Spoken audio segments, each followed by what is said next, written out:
Bonjour à tous et bienvenue sur Canal Austral, bienvenue cette semaine encore dans cette émission Zigzag, l'émission culturelle de Canal Austral, un petit coup à droite, un petit coup à gauche, un petit coup au milieu aussi, parce qu'il ne faut pas oublier le centre aussi, ici même, Bassin-Laboux, dans un endroit un petit peu vert. Et quand on parle du vert, là, je fais référence bien entendu au régional, mais au régional, vous savez, des verts, il y en a un petit peu partout, mais le vert qu'on reçoit aujourd'hui s'appelle Vanessa Miranville et elle est avec nous. Comment ça va, Madame Miranville? Bonjour, bonsoir, Bonsoir. Ça va très bien. Merci d'être avec nous cet après-midi, ici même dans un endroit très vert, un endroit qui vous ressemble. Bah oui, la verdure et la nature doivent être au cœur de nos vies. On ne peut pas vivre sans elle et il faut vraiment lui donner toute sa place. Bien sûr, vous avez milité pendant très longtemps pour ce vert-là avec un mouvement que vous avez fait quand vous étiez un petit peu plus jeune. Hein, vous avez fait vos études à Toulouse et vous aviez 20 ans quand vous avez trouvé qu'avec, par exemple, Greenpeace, par exemple, avec WWF, je crois aussi, oui, c'était vraiment quelque chose qui vous attirait dans cette période-là. Oui, en fait, c'est de constater que on a des grands problèmes écologiques à l'échelle de la planète et qu'il faut que chacun s'implique pour essayer de les résoudre. Mais en même temps que ces problèmes, on va dire, d'environnement, il y a aussi tous les problèmes sociaux qui m'ont toujours vraiment importé et j'ai fait en sorte d'avoir toujours un double parcours.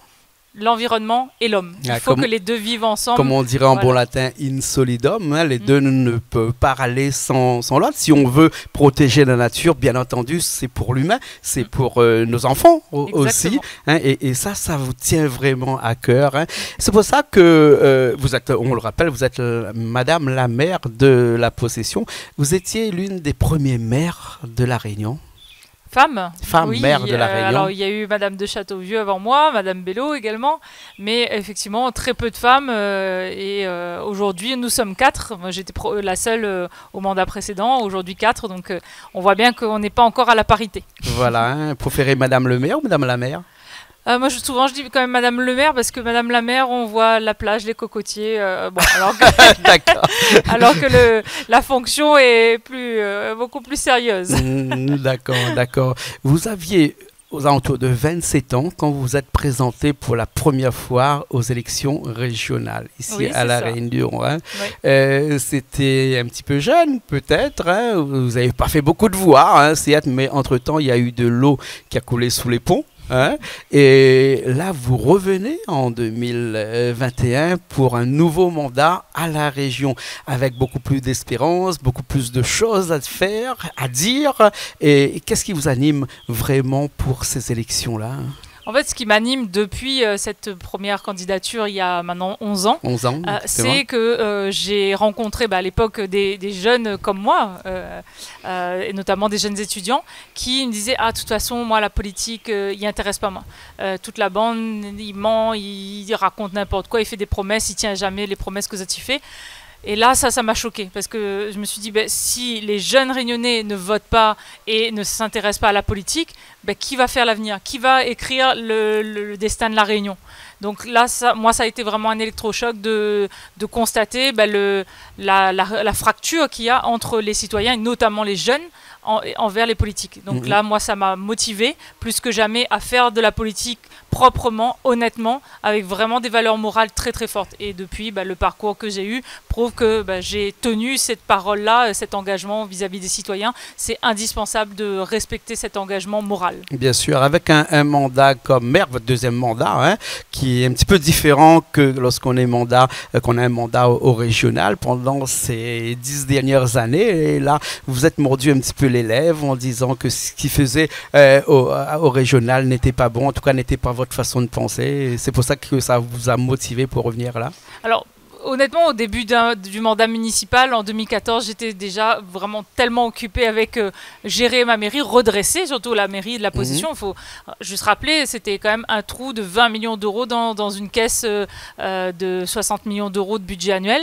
Donc, et une organisation de l'administration qui était complètement du temps passé. Donc il fallait déjà remettre à plat la gestion communale. Ça m'a pris 3-4 bonnes années. Et effectivement, pourquoi aujourd'hui je suis candidate au régional, c'est parce que la méthode utilisée pour redresser la barre de la mairie de la Possession, c'est une méthode qui peut tout à fait s'appliquer sur la gestion d'une région. C'est une autre échelle, certes, mais c'est la même méthode, une méthode basée sur la participation des citoyens. On a fait vraiment en sorte que les citoyens, tout au long du mandat, continuent à nous dire voilà ce qu'on veut, voilà ce qu'on ne veut pas, voilà nos besoins, voilà nos attentes, nos rêves même, et de voir comment concrétiser ces demandes-là. Et surtout d'être dans l'équité, dans la transparence, dans la responsabilité. Et quand vous êtes arrivé à la mairie avec un déficit de plus de 30% du budget de la mairie, il faut le dire, oui. Et vous n'aviez pas peur, vous vous êtes dit que ça va se faire, ou bien sinon ça va empirer, parce que vous savez bien que, par exemple, quand une entreprise, si l'on compare une entreprise à une mairie, parce qu'une mairie c'est une entreprise oui. qu'il faut gérer, avec un déficit comme ça, c'est presque irrattrapable. Et qu'est-ce qui vous a motivé pour faire en sorte qu'aujourd'hui, la mairie de la Possession, c'est quand même une bonne mairie maintenant, mais 7 ans plus tard. Alors, on était effectivement au bord du gouffre, la mise sous tutelle que oui. La commune de Saint-Louis a connue. Nous, on était à 2 doigts d'y passer. On s'est dit, avec mon équipe, il y a 2 solutions. Soit on ne fait rien et on pourra dire c'était pas notre faute, c'était ceux d'avant. Soit on prend le taureau par les cornes et on agit, même si parfois il va falloir prendre des décisions impopulaires. On le fait et on explique pourquoi on fait les choses et on fait confiance aux citoyens pour comprendre les choix qu'on aura fait et nous soutenir malgré tout. Et 7 ans plus tard, moi je suis vraiment très fière de voir que les possessionnés, même si à certains moments les choses n'ont pas été faciles pour nous, je parle en tant que possessionnaise moi-même, aujourd'hui ils ont choisi de nous reconduire. Ça veut dire que la vérité et même si le chemin est difficile, a été préféré à des promesses et des... vous vous êtes fait des ennemis aussi en voulant redresser la barre comme ça de façon radicale comme ça? Oui, parce que quand on a aussi redressé la façon de gérer l'administration, il y avait des privilèges. Clairement, je veux le dire, il y avait des emplois fictifs, il y avait des astreintes ou des heures supplémentaires qu'on payait alors que ça n'était pas réalisé. Donc quand on a remis de l'ordre dans tout ça, des privilèges indus et injustes, forcément ceux qui ont perdu tout cela n'ont pas été contents. On a eu 8 grèves. Les Réunionnais ont vu à quel point on a eu à se battre pour malgré tout rester sur notre ligne de conduite, mais on n'a jamais dévié de cette ligne-là parce que c'est la ligne de l'intérêt général. Et moi, c'est vraiment quelque chose, je pense, qui différencie Créa de tous les autres mouvements politiques, on va dire, traditionnels, conventionnels. C'est que nous, il n'y a aucune pression d'aucun groupe que ce soit qui peut nous faire changer de ligne de conduite. On est indépendant. On sait que la ligne de conduite, c'est l'intérêt commun et c'est pas telle pression ou telle autre pression qui va nous faire changer d'avis. Bien sûr. Si on parlait un petit peu de Créa, c'est un comité réunionnais en action. Oui. C'est quoi ça? Alors, c'est citoyens de la Réunion en action. Pourquoi? Parce que déjà, nous sommes des citoyens. Nous revendiquons le fait d'être des citoyens, et j'allais dire rien que des citoyens. On n'est pas des professionnels de la politique. On n'est pas là pour faire des tractations à droite, à gauche, savoir quelle alliance, qui soutient qui, contre quoi.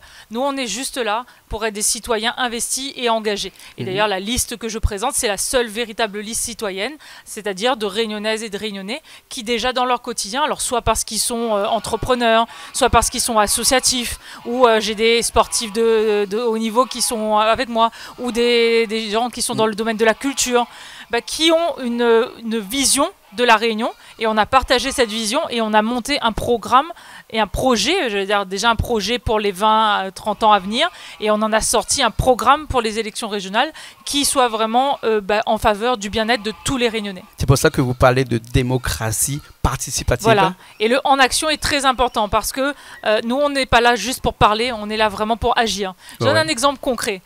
Dans les actions qu'on mène à la mairie de la Possession, il y a ce qu'on appelle les actions éco-citoyennes. C'est-à-dire que les citoyens nous ont dit, nous on veut participer, mais on ne veut pas seulement réfléchir. Alors il y a évidemment des réunions publiques, des sondages, des conseils des enfants, des ados, des seniors qui réfléchissent avec nous et qui travaillent sur les projets. Mais on a des actions éco-citoyennes. C'est-à-dire qu'une fois par mois, on a des enfants, des grammones, etc., des adultes qui vont et qui nettoient un endroit, qui plantent, qui embellissent, qui repeignent. Voilà, et qui donnent leur avis aussi. Exactement. Ah ouais. Il y a de tout. on donne son avis et on agit aussi concrètement. Nous, on est des acteurs, on est des gens qui aimons, moi je dis souvent, arrêtons aussi avec le blabla, on veut du résultat. Bien sûr, bien sûr. On va passer plutôt là dans un autre domaine qui est le régional, hein, puisque vous avez décidé de repartir là à la région, hein, conquérir la région avec un budget de 60 millions d'euros à la mairie de la Possession, avec un budget qui va être aux alentours de 850 millions d'euros au régional. Hein. On joue pas dans les mêmes chiffres, mais c'est pas grave. Les mathématiques, c'est quelque chose que vous connaissez. Il faut signaler que vous avez un CAPEX en maths que vous avez reçu une agrégation. En 2004. Hein. Je ne vais pas vous poser la question qu'on pose tout le temps en politique, 1 égale pas 2, hein, mais ça, vous savez que ça n'existe pas, non, que c'est une utopie. C'est pour ça qu'on est autonome et qu'on garde notre liberté. Voilà, de 60 millions à 840 millions, il y a de la marge, il y a des projets, il y a beaucoup de projets. Il y a un projet qui vous intéresse beaucoup et qui est aussi une des compétences de la région, qui est tout ce qui est le recyclage, les déchets. C'est vraiment quelque chose qui vous anime beaucoup, ça, hein, les déchets ménagers avec Recycladis, c'est quoi? Alors, c'était une association que j'avais fondée donc en 2004 ou 2005, qui avait pour... le but, c'était de faire une ressourcerie. Et pourquoi pas des ressourceries. Mais qui en fait, aussi est une raison pour laquelle je me suis impliquée en politique. C'est-à-dire que j'ai monté cette association. Donc, on a été rencontrer justement les politiques de l'époque, hein, le président du TCO, le président, vice-président du département. Et on a dit, voilà ce qu'on veut faire. On veut récupérer les objets qui sont pas trop en mauvais état dans les déchetteries que les gens ont jetés. On prend des personnes qui n'ont pas d'emploi, on les embauche pour remettre en état ces objets, réparer les petits électroménagers ou refaire des nouveaux objets, et on les vend à bas prix pour les gens qui n'ont pas trop de pouvoir d'achat. Donc c'était un super projet de développement durable. Et justement, j'aime bien parce qu'il y a les 3 volets. On a le volet environnement parce qu'on réduit les déchets, on a le volet social parce qu'on vend à bas prix, et on a le volet économique parce qu'on emploie des personnes au chômage. Bien sûr. Et j'ai passé au moins 10 entretiens comme ça avec des politiques, et à chaque fois on m'a dit « Ah, c'est super votre projet », et il ne s'est jamais rien passé derrière. Ouais. Donc là j'ai dit on n'est jamais mieux servi que par soi-même. Si les politiques ne font pas les projets qu'on porte, on va faire de la politique pour pouvoir faire aboutir ces projets-là. Entre le recyclage et une économie circulaire, hein, où on parle beaucoup actuellement, surtout au niveau de la région, hein, une économie circulaire, ce qui veut dire qu'une économie qui reste à l'intérieur de l'île et qui ne part pas, qui ne s'échappe pas un petit peu. Là, c'est aussi une de vos préoccupations? Oui, l'économie de la Réunion est vraiment, elle a une richesse et un potentiel qui n'est pas exploité. Aujourd'hui, il y a plus de 4 milliards d'euros tous les ans qui fuitent de la Réunion. Pourquoi? Parce qu'il n'y a pas un ancrage local de l'argent public. Quand une mairie, une région, un département passe des marchés publics ou attribue des aides aux entreprises, pour nous, il est indispensable qu'il y ait un critère objectif, c'est si je donne 100 euros à cette entreprise, combien d'euros vont rester sur le territoire? Et plus l'entreprise est ancrée localement, et plus elle doit être favorisée en termes de marché public ou d'aide aux entreprises. Donc c'est comme ça, nous, qu'on veut favoriser les entreprises locales. Que les entreprises soient circulaires au niveau de leurs salariés, qu'il y a aussi des gens qui travaillent ici à La Réunion et qui se forment ailleurs et qui viennent à La Réunion, ou sinon une économie dans laquelle, comme on a entendu il y a quelques semaines de cela, que pour faire évoluer La Réunion, il faut amener les entreprises venues de l'extérieur. Vous êtes contre ça? Non, moi je dis que ce qui compte, c'est justement de mesurer la richesse qui reste. Que l'entreprise vienne de l'extérieur, mais si elle emploie des Réunionnais, si elle forme des Réunionnais... Et qu'elle apporte une richesse à la Réunion. Voilà, là on est dans un bon schéma. Par contre, si c'est une entreprise qui vient et qui fait un chantier, mais tout l'argent repart en métropole ou ailleurs parce que le siège social est ailleurs, que les employés viennent aussi d'ailleurs, là on n'est pas bon. C'est pour ça que vous êtes un petit peu contre la nouvelle route du littoral? Alors moi je ne suis pas contre la route du littoral. Il y a un problème de sécurité depuis des décennies sur ce tronçon de route qui est un tronçon majeur dans la circulation et l'économie de la Réunion. Donc il faut finir le projet le chantier. Mais ces entreprises qui sont venues ici, qui ont fait des travaux et qui sont partis avec cet argent-là. Hein? C'est ça pas beaucoup de Réunionnais ont travaillé sur cette route-là. On n'a pas les chiffres. Moi c'est ça que que je reproche, c'est que souvent dans les grands chantiers, notamment celui-là, on n'a pas les chiffres, on ne sait pas combien d'argent est resté vraiment à La Réunion, combien de Réunionnais ont été formés, combien ont maintenant un emploi. Et c'est tout ça qu'il faut qu'on nous donne sur ce dernier tronçon qui reste à faire, pour savoir si on fait une digue. Voilà, quel est le délai, quel est l'argent que ça va coûter, quels sont les emplois que ça va créer. Si on refait un viaduc, la même chose, et que les Réunionnais soient consultés pour donner leur avis et choisir. Il faut que les Réunionnais soient consultés pour finaliser cette route-là. Les Réunionnais ne sont pas des ingénieurs aussi, mais ils ont leur avis à donner sur ce qui va être fait, digue ou pilier. Bien sûr. C'est aux ingénieurs et aux techniciens et aux administratifs d'expliquer les choses de façon compréhensible aux citoyens pour que le citoyen puisse donner son avis. Voilà ce que c'est la participation citoyenne. C'est arrêter de penser que parce qu'on est un expert, alors on sait mieux. Non. C'est les citoyens tous ensemble. L'intelligence collective des Réunionnais doit être utilisée. En tout cas, vous êtes pour qu'elle se termine une bonne fois pour toutes. Oui, et rapidement, et surtout qu'on passe à autre chose, parce qu'aujourd'hui, beaucoup justement du fameux budget de presque 1 milliard d'euros de la région est utilisé sur les déplacements, et notamment sur la route du littoral. Or, il y a des domaines fondamentaux qui sont laissés de côté. Je pense notamment au développement économique. La route des Hauts. Et justement, en dehors de la question des déplacements, développement économique et formation professionnelle. Ce sont deux sujets vraiment majeurs qui aujourd'hui n'ont pas assez de financement pour vraiment dire que tout cet argent a été mis dans la nouvelle route du littoral et que maintenant il n'y a plus assez d'argent pour développer tout ce côté économique là. Voilà, alors la route du littoral et on va dire le réseau routier en général. À un moment donné, il faut ça n'est pas avec les réseaux routiers qu'on va développer l'île. Il faut maintenant aussi développer un autre réseau de transport. Enfin, moi je suis indignée parce que quand on regarde les problèmes que la Réunion connaît aujourd'hui, déplacement, on est coincé dans les embouteillages des heures et des heures chaque jour. L'emploi, toutes ces personnes qui sont au chômage. Mal logement, 100 000 personnes qui sont mal logées à la Réunion.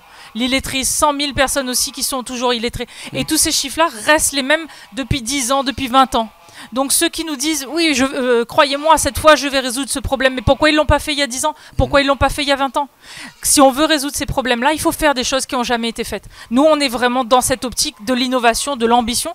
Notre credo, c'est « et maintenant, osons ». Par exemple, sur l'emploi, on dit « osons ». L'emploi garanti, c'est-à-dire qu'au lieu de donner à quelqu'un le RSA, l'aide pour le logement, l'aide pour la mutuelle, la sécurité sociale, et au final perdre des charges patronales parce que la personne ne travaille pas, on prend tout ça et on en fait un SMIC. Et on donne à cette personne une mission d'intérêt général. Par exemple, lutter contre l'errance animale, contre la dengue, contre les espèces invasives, aider les personnes vulnérables, les seniors. Et comme ça, on a des personnes qui sont employées, qui retrouvent une dignité, et on arrête d'avoir ce fléau du chômage. Mais c'est un gros chantier puisqu'on sait bien qu'aujourd'hui, si on arrête le RSA, on arrête toutes ces prestations sociales, on va voir les gens qui vont descendre sur la route, on va dire, écoute, moi j'ai pas envie d'aller travailler, moi. Peut-être qu'il faudrait une politique où on apprend à ces gens-là d'aller travailler, peut-être, non? Mais vous savez, moi, en tant que maire, j'en reçois moi des candidats et des dizaines et des centaines de candidats qui voudraient un travail. Commençons déjà avec ceux qui sont volontaires et motivés. Après, ceux qui effectivement sont peut-être encore trop éloignés de l'emploi parce qu'ils ont des problèmes sociaux encore plus importants, là, il faut un accompagnement social d'abord pour qu'ensuite ils soient capables de retrouver le chemin de l'emploi. Mais tout le monde, il n'y a pas une personne, si elle est bien dans sa vie, dans sa famille, dans sa tête, qui n'a pas envie de travailler et d'avoir une dignité. Bien sûr, il faut épauler tout le monde pour arriver à ce stade-là. Et pour être bien dans sa tête, il faut qu'il soit bien logé aussi. Exactement, et le logement aussi, c'est une des compétences de la région. Vous avez dit qu'il faut augmenter le nombre de logements sociaux à La Réunion, puisqu'il se construit à peu près 5 000 logements par an, et il y a à peu près 100 000 demandes en attente. Donc on est très très très loin du compte. Qu'est-ce qu'il faudrait pour faire en sorte que chaque Réunionnais puisse se loger correctement et décemment? Il faut absolument déjà que toutes les collectivités se concertent et financent de façon efficace le logement social. Depuis l'État, en passant par la région, le département, les intercommunalités, les communes, tous ces niveaux de collectivité doivent travailler ensemble sur la question du logement, mais aussi sur la question des déplacements, j'en reparlerai juste après, Donc, on fait en sorte qu'on définisse le programme et qu'on facilite toutes les démarches. Moi, en tant que maire, quand je veux construire du logement social, il y a parfois des freins et des projets que je n'arrive pas à faire aboutir parce qu'il y a des blocages administratifs. Donc, on doit vraiment travailler ensemble, tous, pour aller dans ce sens. Construire et réhabiliter. Parce qu'il y a aussi de nombreux logements, plus de la moitié, qui ont plus de 20 ans. Et qui aujourd'hui sont dans un état d'insalubrité. On doit améliorer aussi ces anciens logements et globalement le cadre de vie, faire des jardins partagés, réhabiliter les espaces communs, souvent qui sont, il y a des graffitis, la peinture voilà, est partie, les cages d'escalier sont enfin, voilà, on se sent pas en sécurité dans certains immeubles sociaux. Donc on doit donner une dignité aussi avec la réhabilitation. Et c'est pour ça que vous êtes pour l'Assemblée unique?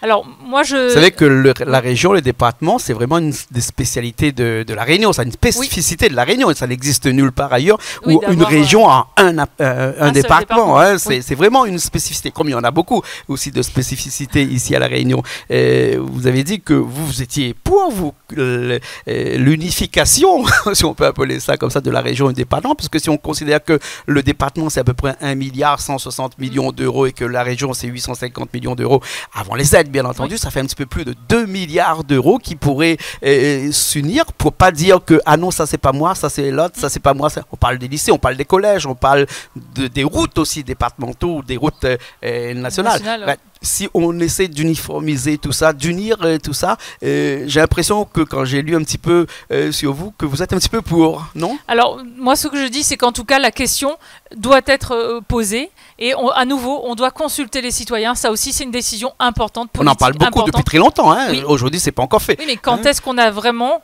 dit aux Réunionnais, bon voilà, si on fait une assemblée unique, voilà les conséquences, on aura ça comme avantage, ça comme inconvénient. Est-ce que vous êtes prêts à aller dans ce sens-là?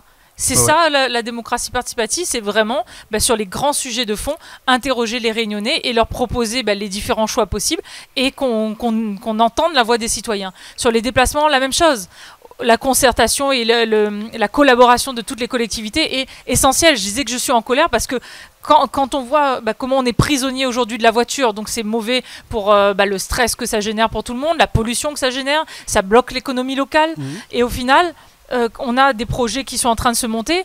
Dans la ville de Saint-Denis, on a la région qui a un projet de tram et 600 mètres plus bas, l'Acinor qui a un autre projet. Et au total, avec les téléphériques qui sont aussi en projet, c'est 1 milliard d'euros. Et tout ça n'est pas concerté. Non, on ne peut pas fonctionner comme ça. On doit être au-dessus des étiquettes politiques, gauche, droite, centre. On doit travailler pour l'intérêt de la Réunion. Donc savoir se mettre autour d'une table tout le monde et dire voilà le projet qu'il faut au niveau des déplacements et du transport en commun à la Réunion. Pour moi, il faut un transport qui fasse le tour de l'île. D'abord peut-être en bus à haut niveau de service, c'est-à-dire qui passe toutes les 5 ou les 10 minutes maximum, et peut-être à terme par du train ou du tram quand on aura vraiment assez de clients pour utiliser ces transports. On relie les hauts avec des bus ou des téléphériques. On fait des parkings relais suffisamment importants pour qu'on puisse aussi poser sa voiture et prendre ses transports facilement. Le covoiturage aussi. Voilà, des parkings de covoiturage. Il existe des technologies innovantes où on peut mesurer, vérifier que quelqu'un est en covoiturage et dédier un parking spécialement aux covoitureurs. Et ensuite, les voies cyclables, la voie vélo régionale et l'aménagement du territoire de façon générale doit permettre à pied ou à vélo, à trottinette, d'avoir tout le quotidien. Moi, sur la possession, j'ai un écoquartier en construction. Il y a déjà 1000 habitants qui vivent. Et à moins de 5 minutes, ils ont l'école, la crèche, les commerces de proximité, des bureaux, un espace vert, des jardins partagés, une aire de jeu. Voilà, ils ont ce qu'il leur faut pour la semaine. Beaucoup de ces projets-là ont été commencés, mais ne sont pas finis, puisque un mandat dure 6 ans, et à la fin de ce mandat-là, quand ce président-là s'en va, il y a un autre qui revient généralement, et quelquefois, on abandonne ces projets-là parce que c'est pas son bébé quelque part. Vous n'êtes pas de ceux-là, donc non, un projet qui est entamé, on le finit. Et bien sûr, on l'amende, on le modifie pour, par exemple, cet écoquartier dont je parle, c'était le projet lancé par l'ancien maire de la Possession, Roland Robert. C'était un bon projet parce qu'on a besoin dans les villes d'avoir un centre-ville. Mais pour autant, j'en ai fait un écoquartier, voilà, on a mis plus de développement durable. Il ne faut pas jeter à la poubelle sous prétexte que c'est l'autre qui a fait. C'est comme ça qu'on n'aboutit jamais. On fait des études, des projets et on n'a jamais le concret. On a eu des exemples, hein, le Zénith par exemple de Saint-Denis, le pôle Océan à Saint-Denis. On a eu des exemples comme le tram aussi, train qui avait commencé, qui a été arrêté. Hein, voilà. Et donc tout ça fait que la Réunion n'avance pas à cause de ce changement. Vous êtes pour un mandat qui est un petit peu plus long que 6 ans ou bien sinon dites 6 ans c'est suffisant pour mener à bien les gros projets que prend la région, pardon. Pour moi, c'est pas une question de durée de mandat, c'est une question de concertation. Si les projets menés par la région sont concertés avec les autres collectivités, même si c'est une nouvelle équipe qui prend les rênes, si le projet était concerté, j'ai oublié, c'est vraiment important, avec la population, on peut pas ensuite dire je jette le projet parce que c'était mon prédécesseur qui l'a monté. La légitimité d'un projet validé par les citoyens, par les Réunionnais, c'est ça qui, à mon sens, pourra enfin faire que les projets continuent jusqu'au bout. Vous avez parlé tout à l'heure de faire avancer la Réunion et on a parlé aussi de ces spécificités qui font la Réunion. Il y a une de ces spécificités qui vous tiennent à cœur, c'est l'octroi de mer aussi. Vous en avez parlé dernièrement.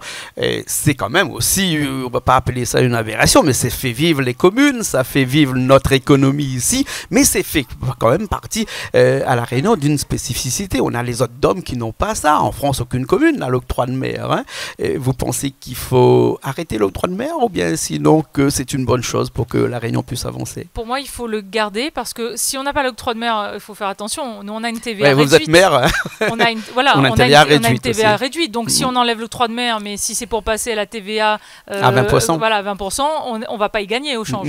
Ensuite, l'octroi de mer, effectivement, c'est une ressource majeure, indispensable des communes. Comment on construit des écoles, comment on fait manger les enfants à la cantine, comment on fait des équipements sportifs ou culturels, si on n'a pas cette ressource, impossible de le faire. Comment on rénove les routes, etc. Donc, il faut garder l'octroi de mer, par contre, il faut le réviser. Il faut vraiment faire la distinction entre ce qui est produit localement et ce qui vient de l'extérieur. Si un produit existe à La Réunion, et qu'on a un produit importé qui concurrence, on doit mettre une taxe très forte sur ce produit importé pour protéger le produit local. Je viens de visiter une entreprise RPE qui s'est lancée dans les masques jetables contre le Covid, mais qui peut servir aussi au milieu médical.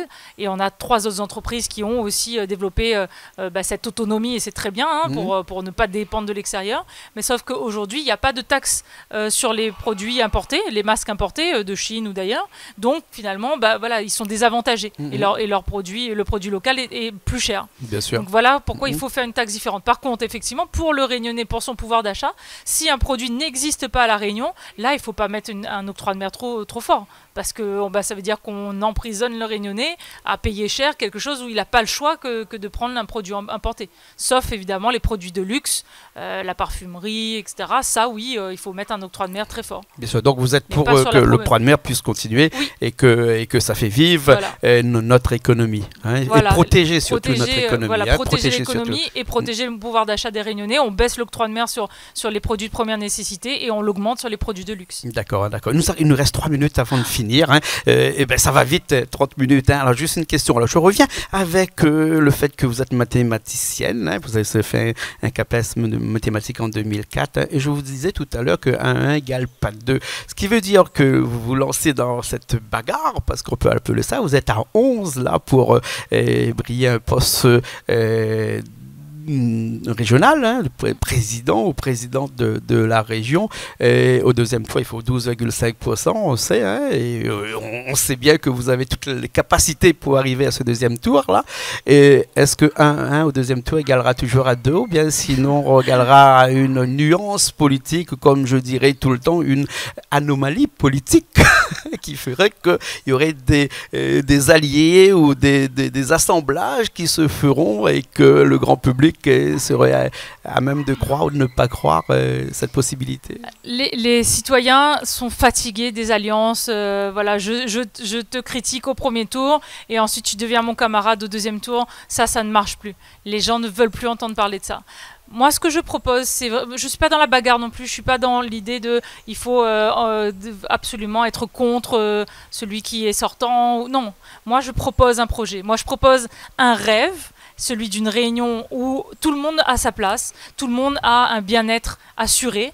Et notamment notre jeunesse, elle est formée. On aménage la réunion de façon à préserver nos espaces naturels, nos espaces agricoles pour vraiment produire notre alimentation. Et on trouve un logement et un emploi pour les Réunionnais. Voilà moi ce que je propose comme projet. C'est un rêve aujourd'hui. Et demain, ça devient une réalité si tout le monde y croit et si on est nombreux à agir pour concrétiser tout cela. Après, le reste, ça, c'est la cuisine. Vous avez dit que vous irez tout seul. Voilà, moi, j'aime bien la cuisine que vous faites, Monsieur Coadin, mais la cuisine politique, par contre, ça, j'aime pas du tout. Dernière question avant qu'on finisse. Dernière question, et vraiment une question vraiment capitale, puisque on sait qu'une démocratie ne peut se faire que par la participation de tout le monde. Et vous prônez, la démocratie participative. Et ma question serait qu'une région ne peut pas se faire avec 15, 20, peut-être 25% de participation ce 20 juin. Qu'est-ce que vous aurez à dire avant qu'on rende l'antenne à toutes ces personnes qui vont aller voter le 20 juin et que leur dire pour qu'ils viennent voter le 20 juin? Ce que je dis moi aux Réunionnais, c'est faites vos choix. Allez voter parce que c'est l'avenir de la Réunion qui se dessine lors de cette élection régionale. Pour les 10, pour les 20 prochaines années, il y a des choix qui seront faits, qui doivent être les bons choix pour vraiment faire en sorte que chacun ait un bien-être dans le court terme, parce que la crise Covid est là et bien là, pour s'en sortir vraiment la tête haute et solidairement tous ensemble, et pour préparer l'avenir, notamment pour notre jeunesse. Donc faites votre choix et allez voter, exprimez-vous et venez construire l'avenir avec nous. Merci beaucoup. Merci. Madame Vanessa Miranville, et on espère vous revoir après bientôt en cuisine, paraît-il. Merci beaucoup. À très bientôt, merci. Et nous on retrouve très prochainement dans une nouvelle émission sur Canal Austral, bien entendu.